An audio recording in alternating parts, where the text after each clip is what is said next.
Hi everyone, welcome to Life Every Day. In today's video, what I want to do is show you how I use Google Trends and vidIq. Now I do have the paid version of vidIq, but how I use vidIq to find a topic for one of my first video on my channel. The challenge I was trying to address was figuring out what questions were being asked on the internet so that I could create content that was somewhat relevant.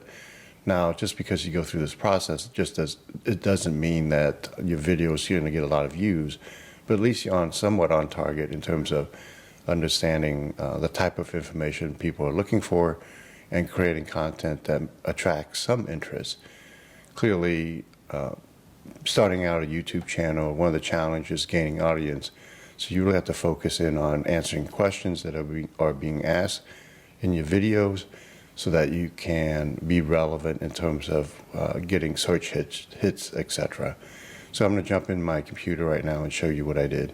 All right, so I want to give you a comparison between the paid version versus the free version. I do believe you would need the paid version to do what I did with vidIq more easily. So I'm in my wife's YouTube channel, and the only reason I'm in this channel is because she doesn't have vidIq, and this is how I can give you a comparison between the paid version versus the non-paid version. So you can see here in vidIq, under the keyword section, you have these top keyword opportunities. Once you sign up for the free version, you'll get this, and you can still put in keywords in the manage. So in my case, I was putting in keywords like SSD, Thunderbolt 4, Thunderbolt 3 versus USB-C, USB, something along those lines. And the reason I chose these keywords was I had products that I could potentially do video reviews on that had these interfaces, and I was kind of trying to figure out what type of interest there was on the internet for these type of topics. So in the free version, you only get 3 listed here, and then you don't have an option down here to get a more extensive list.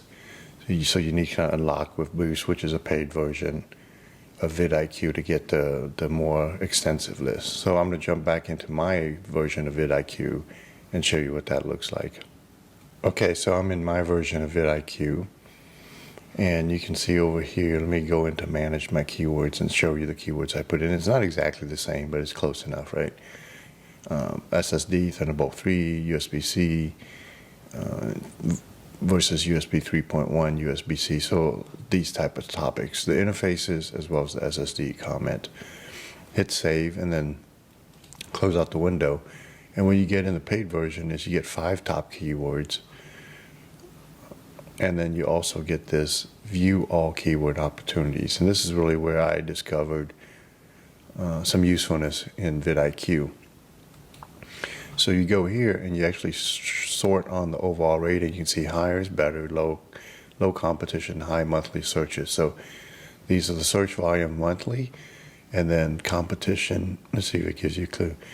Low is better, how much competition is currently on YouTube. I suppose they're looking through all the YouTube content and trying to find keyword matches that align with those, basically what this keyword over here is. So I have no idea what PBA is, but the general process here is to sort and try to find the highest rating. And so what got me excited and kind of led me down this path of creating one of my first video, which is the comparison between the SanDisk Professional SSD and the Crucial X8. If you haven't seen that video, I've provided a link down below just in case you're interested. But in any case, what got me excited was when I saw this SanDisk Extreme Portable SSD keyword combination.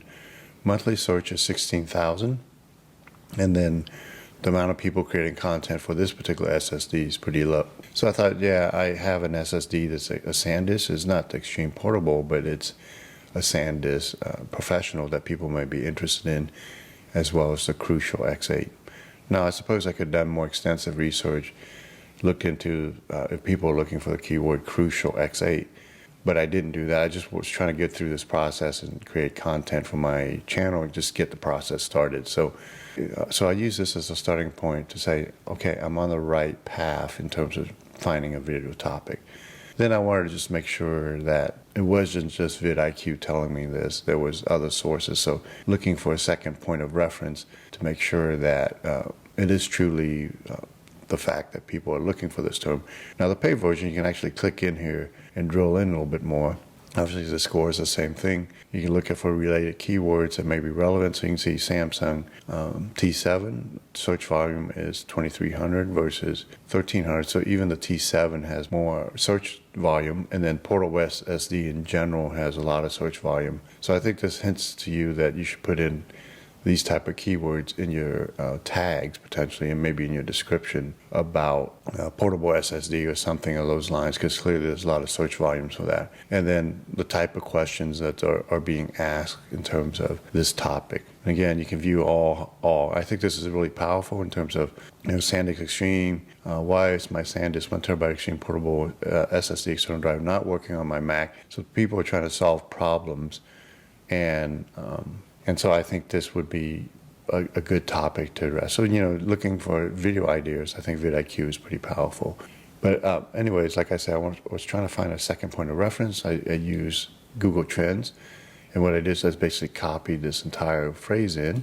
And when you first jump into Google Trends, I was prepping for this, so it's already, when you first jump in, it basically does the past day search. And I'm like, oh my gosh, nobody's looking for it in the past day. So it's interesting what vidIq shows versus Google Trends. But I wasn't necessarily discouraged from this. Actually, that's web search to see what people know. So nobody's searching this. Image search, Google Shopping, a little bit. So over the past day, this is the amount of search.